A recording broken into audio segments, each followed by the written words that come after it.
autism awareness angel, making sure my wings protected different. The stranger than I'm a autism awareness angel. Is good cause I'm cool with the unique behavior. I'm a autism awareness angel. Will you accept me? Cause I accept you. I'm a autism awareness angel, cause the view from the spectrum is a better point of view. Hello, I'm Tally, and welcome back to Autism 30. Today on our podcast, we are speaking with Miss Leilani Llacuna. Leilani is the clinical supervisor for Laurel Behaviour Support Services. She received her Bachelor of Arts degree in developmental psychology with a minor in sociology from McMaster's University and earned a Master's of Education degree in special education with a concentration in behavior disorders from the University of British Columbia.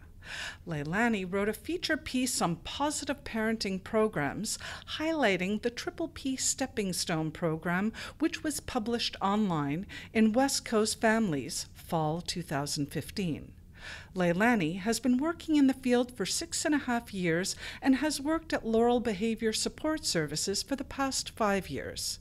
She is a board-certified behavior analyst and is a certified Triple P Stepping Stone provider. She is actively involved in facilitating training and workshops across Metro Vancouver and the Sunshine Coast. Leilani has presented at Ridge Meadows Early Childhood Development Conference and at the Inclusion BC Conference. A fun fact, without being an avid runner and without training, she ran her first half marathon and experienced firsthand, sometimes the greatest reward comes from doing things that scare you the most. Welcome, Leilani. Thanks for having me. Now, how did Laurel get started? Can you tell us a bit about the history? Yes. Well, the Laurel program has been around since 1969 and started in the Lower Mainland as a residential treatment facility serving high-needs children who had complex behaviors. We then grew to function in both school and community-based settings, leading to its eventual transition to a full-time community-based program, providing consultation services to children and adults with autism. In 2001, Laurel House Society amalgamated with Possibilities as Laurel Behavior Support Services, and today, Laurel continues to be a service offered through Possibilities. Very nice. Now, what is your approach for providing services? Our approach is family-centered. Now, as many of the children we work with have large support teams, we often collaborate with teachers, SLPs, OTs, psychiatrists, and the list can go on. Very true. Now, the foundation of our service is the science of applied behavior analysis, also known as ABA. And what this means is that we use basic behavior principles and apply them to everyday life. We try to figure out why a behavior is happening and teach skills and alternative behaviors which are more appropriate. I'll give you an example. Yes, please do. A common problem these days is how much a child is playing with video games. Very true. Yes. Now, parents often encounter problem behavior when they try to take it away or they limit access. Very true. It happens very often. Now, as a result, the child may scream or they may escalate to physical aggression in order to get more access to their video games. So we can see that behavior serves a purpose. And our approach is to use evidence-based interventions to teach another behavior that is more appropriate and meets the same purpose. So for example, the child could ask for more time, or they can ask when they can access their games later. Yes, which is very important. Mm-hmm. Now, why are evidence-based practices important to you? That is a really great question. So by implementing interventions that have been well-researched, peer-reviewed, and replicated to show positive outcomes are directly related to the interventions put in place, we are doing our due diligence, not only in following through with ethical standards, but making sure that what we do results in positive outcomes for the families we work with. Especially given that parents often have limited resources, we need to be sure that what we're doing has been proven to be effective. Yes. Now, what services do you offer? We offer early intensive behavior intervention, so our EIBI services, and that is for children under the age of 6. We offer behavior consultation for school-age children, youth, and adults diagnosed with autism spectrum disorder and/or an intellectual disability. customized training and workshops for families and professionals, and we also offer the globally recognized Triple P Stepping Stones Positive Parenting Program. Yes. Now, can you tell me about the EIBI program? Absolutely. Now, the curriculum assessment and the programming that our EIBI program uses is called ACE, which is the Autism Curriculum Encyclopaedia. And this was developed by the New England Center for Children, who is a leader in the field of ABA and autism. We are family-centered, and we take a functional approach to problem behavior. We offer comprehensive training to our behavior interventionists, so BIs, on the team, and we also assist with preschool transitions. And each early intervention program is developed and overseen by a registered autism service provider, someone on the RASP, many of whom are board-certified behavior analysts. Now, can you also explain to our audience what RASP is? Of course. The Registered Autism Service Provider list is maintained by ACT, Autism Community Training, which is a mutual third party who verifies the credentials of the service providers on the list. That's good information to know. Now, what should parents and support teams know about your behavior consultation services? We do offer behavior consultation services for both children and adults in communities throughout the Metro Vancouver area, Southern Vancouver Island, the Sunshine Coast, and in the North and South Okanagan regions. That's great. That encompasses a lot of area here. It does. Now, our services are individualized, and we carefully match our consultants with the unique needs of the individuals and the families that we serve. Since we are collaborative in our approach, we will meet regularly and work together with families and support teams to identify priority goals, and then go through the process of developing behavior support plans and teaching new skills through direct training. And each program is delivered or overseen by a board-certified behavior analyst. Yes. Now, you mentioned earlier about stepping stones. Can you tell me a bit more about the Triple P Stepping Stone Positive Parenting Program? Absolutely. Triple P is a globally recognized and evidence-based positive parenting program that was developed by Dr. Matthew Sanders. Its effectiveness is supported by over 30 years of research and has proven to provide parents and caregivers with a helpful, positive approach to raising children. Now, Tally, I'm not sure if you've seen the documentary on CBC. It's entitled Angry Kids and Stressed Out Parents. Sounds familiar, but could you clarify to our audience what that is and myself at this point? Absolutely. Now, the documentary followed 3 families through the Triple P program, and they showed the positive outcomes for these families. Yes, I have. Yes, but please inform our listeners. So Triple P Stepping Stones is a specialized program for every parent with a child up to 12 years of age with a developmental disability. Now, it could be for a specific concern or advice on common everyday issues like refusing to go to bed or not listening to the parent. It provides simple and practical strategies to help parents build confidence and develop new skills to set their child up for success. Now, this sounds like it would be good for not only children on the spectrum, but typical parents as well. Absolutely. Quite often we have parents come in with typical children just to learn more about positive parenting strategies. Yes. So this training is an excellent early intervention step to address minor behavior challenges a child presents with before becoming serious and critical. And we are proud to say that currently we are the only agency in the Lower Mainland who have Triple P certified Stepping Stones facilitators. So, how are your services funded? Well, we are a not-for-profit organization, so there are 2 streams by which our families and support teams can access our services. They can access our services through private contracts and through government-funded services. So services may be funded privately using out-of-pocket funds or through the Provincial Autism Funding Unit, the AFU. And there is no charge for our government-funded services. Requests for children's services can be directed to the child's social worker at the Ministry of Children and Family Development, and requests for adult services are managed by a facilitator with Community Living BC. If a person qualifies for autism funding by the British Columbia government, can they use their funding to access your services? Absolutely. And families can also access our Triple P Stepping Stones Positive Parenting Program using their child's autism funding as part of the eligible expenses under training within BC. Nice. Now, how long does the process take? Well, once we receive a referral for our government-funded services, and that's our MCFD and CLBC contracts, it's a pretty quick turnaround as we assign a consultant as soon as we receive the referral.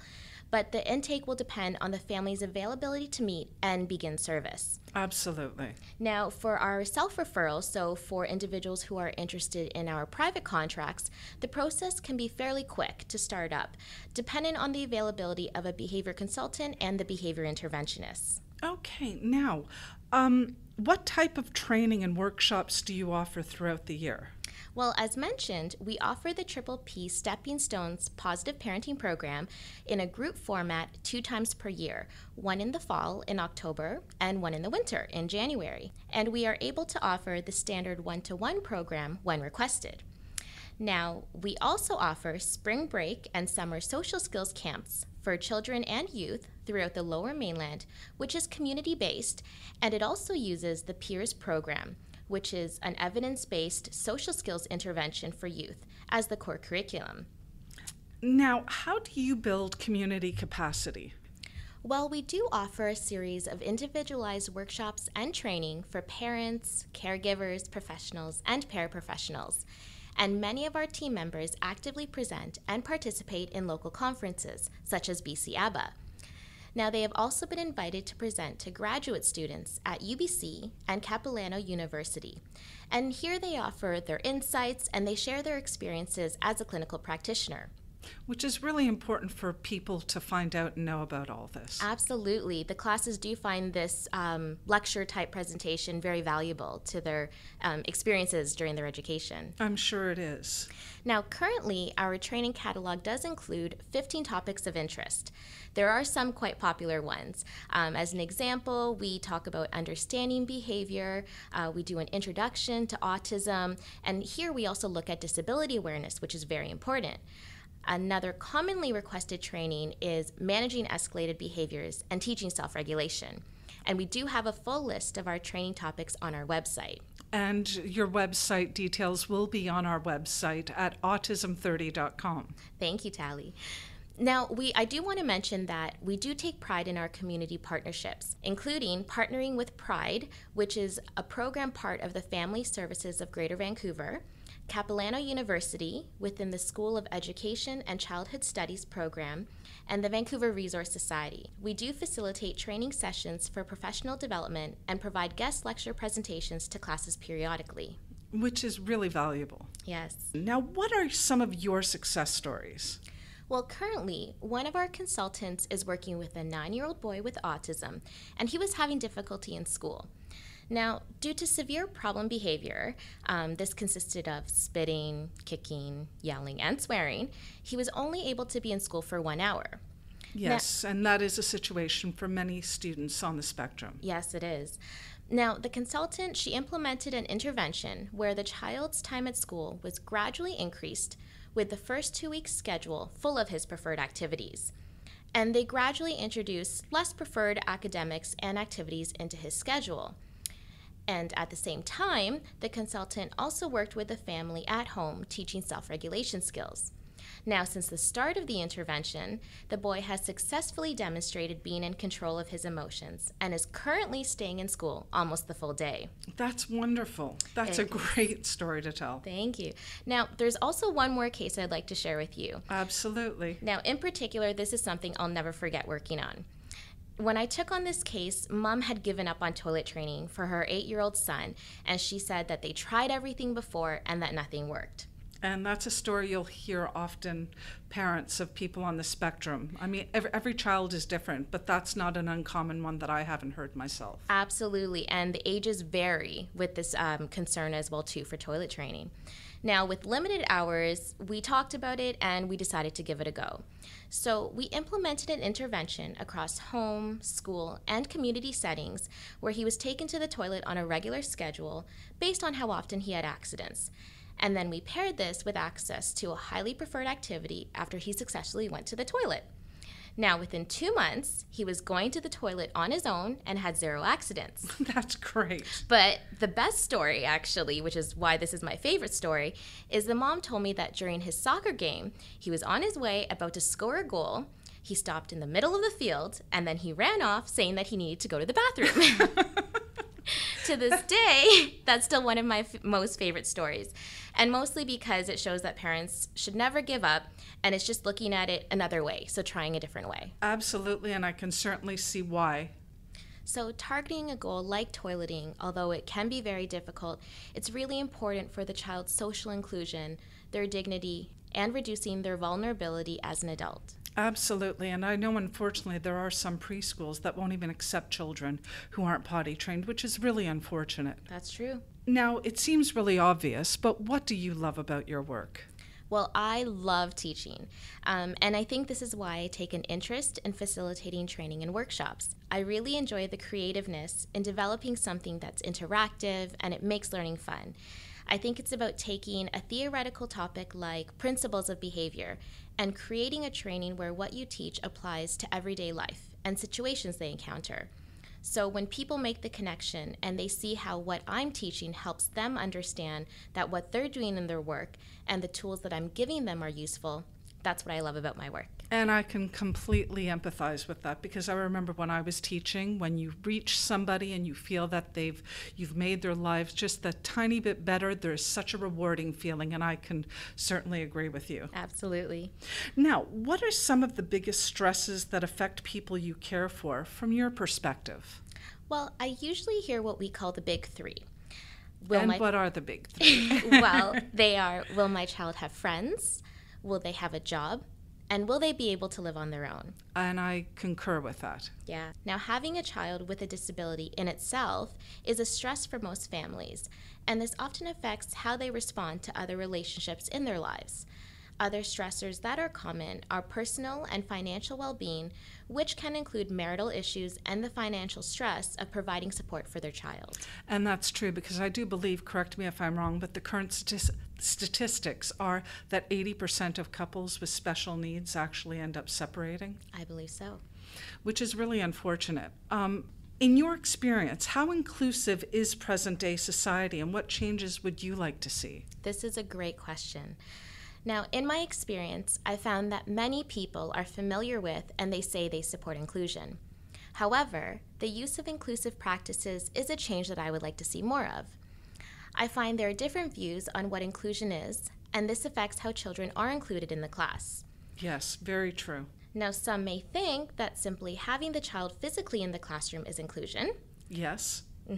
Where others will make accommodations and adaptations based on a child's strengths, their interests, and needs to be fully included in the class. Yes. Now, that's not only the IEP, that's a whole set of other criteria. Absolutely. Now, I have a really great example. I was conducting an observation in a school and noticed the teacher had a creative way of including a student who was on a modified curriculum. And what this means is that the child is doing something different, so you are changing the what in what they are doing. Yes. During a math lesson on addition and subtraction, the student was learning to identify numbers 1 to 10, and he had a set of numbered cards in front of him. When a number was read aloud, so say 2 plus 2 equals 4, his task was to identify the matching number, so the numbers 2 and 4, and he would pick it out from his set of cards. He was on the carpet with the rest of his class, and he actively participated while learning something completely different. His peers respected the differences and the processing time he needed to be fully included in the lesson. Which is important, and I think the key word there is respect. Absolutely. Now, on the other hand, I've also heard statements from teachers and parents like, well, these modifications seem like special privileges, and it's not fair to the other students in the class. Now, well, I'll give you a perfect example. I know that I've heard that one myself by certain parents in the community, and I won't mention their name, but I recently went to a party where somebody said that they didn't feel it was fair, as you're mentioning, that, you know, their child has to wait for a particular piece of equipment to use, yes. And because of their disability, it took them X amount of time longer than the typical child, and she felt that the rest of the kids in the class, it wasn't fair because they had more time on this piece of equipment. And my philosophy of that is, my child is quite gifted academically, and he is being held back academically in comparison to the other children in the class. However, he's being asked to maintain composure and work on a whole variety of other skills. And I think myself as a teacher, what I'd like to actually tell all the people out there is that every child is different. Every child is accommodating in the classroom. And just because a child has a special needs doesn't mean that they aren't being accommodating to another person in the classroom, because they might have skills that far exceeds other people in the classroom. So therefore, to make blanket statements about children with special needs in a classroom setting, I find is uneducated or ignorant at this point. And I know myself as a teacher, speaking from a teacher's point of view, I also find it unfortunate that in teacher education, although I was a teacher what feels now like 100 years ago, I find that there's still a lack of education regarding the majority of teachers, even in this wonderful province, in relation to special needs, considering that the educational system here in British Columbia is an inclusive one, where when I was teaching, I thought I knew everything, and now that I'm a parent of a child with autism, I realize that my level of knowledge and my level of skill set in actually teaching the students with autism that I was teaching was very limited, and in my opinion not adequate, because I know so much more now as a parent of a child with autism than I ever did as a teacher, where I was supposed to be, quote unquote, the expert and know how to handle all these different situations. Absolutely. You said that perfectly. And I would agree. I think more education and awareness is needed. And I've actually encountered many teachers who told me that they would like to have more training in this area. 100%. Yeah, and this actually leads into when I would go into Capilano University and speak to one of the programs in the classes, because they have one course on inclusion, and they wanted to get a bit more information about someone, a clinical practitioner in the field, as to what are we going to see when we become teachers, when we get out of school. I would strongly encourage all teachers in this province that if you're teaching students with special needs in their classroom, to really have more education. And if you can't afford to go to workshops that are offered, at least go online and inform yourself better as to what is needed regarding to your students in the classroom, because I honestly think it would save a lot of frustration for you, and it would be beneficial for the students in your care. Absolutely. Now, what are some of the concerns that parents have that you see on a daily basis? There are so many. I'm sure there are. There are some common concerns that are reported. I hear about toileting, communication skills, learning about self-regulation, and also addressing behavioral challenges. So as an example, addressing physical aggression when told to put away a video game. Yes, I'm sure that can be a problem. Definitely. And because these challenges can happen at any time of the day, we make sure to connect with families and try to figure out which problem is impacting their life the most, and that's what we work on. Is there anything about Laurel that you want our public to know that we have not yet mentioned? Yes, we are really proud of the team that we have. Laurel has a strong and diverse team of 26 consultants, 3 of whom are in management roles, and they oversee clinical supervision of the program. Our team of consultants come from a wide range of educational backgrounds and professional expertise. We have 10 BCBAs, and that stands for Board Certified Behavior Analyst. Yes. And that's the highest level of certification in the field of ABA. We have 2 BCABAs, and we have 9 consultants who are currently pursuing board certification. And also, many speak an additional language, and this reflects the language and the cultures of the communities we serve. Yes, and it's really important that, you do have access to, for everybody, regardless of whether they speak English or not. Yes. Now, what would you like the world to know about autism? Autism spectrum disorder is a diagnosis, but does not define who a person is. Yes. Looking beyond the labels is really important in this field. Moving past the notions that, this child has autism, or children with autism typically act this way, means that while a person has this diagnosis, it's not who they are. Look at the person first to see who they are, what are their strengths, their interests, and understand why they are engaging in the behavior. autism is just a word, not a person. And I think strong advocacy is needed to continue to bring awareness and educate the community on inclusive practices so children and adults are embraced as important members of the community. And I think that's really valuable information for our listeners to know, and I couldn't agree with you more. Thank you. I want to thank you, Leilani, for joining us today. I think you've given our listeners a lot of really great information to think about. Thank you for having me. Now, we also want to remind you to subscribe and join our mailing list. You can do so from our webpage at autism30.com. And whilst you're there, we'd also love to hear your opinions about shows you'd like us to produce for your listening ears, and can also do so by clicking on the word contact.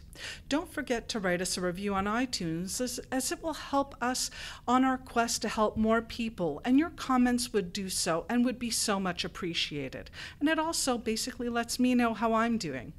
Once again, thank you, our amazing podcast audience who are currently in 92 countries, for joining us. We are truly grateful for your interest and your ears. And until next time, this is Tally telling you to live in love. Hey yo, I'm an autism awareness angel, making sure my wings protect the different, the stranger than. I'm an autism awareness angel. It's good, cause I'm cool with the unique behavior. I'm an autism awareness angel. Will you accept me? Cause I accept you. I'm an autism awareness angel, cause the view from the spectrum is a better point of view.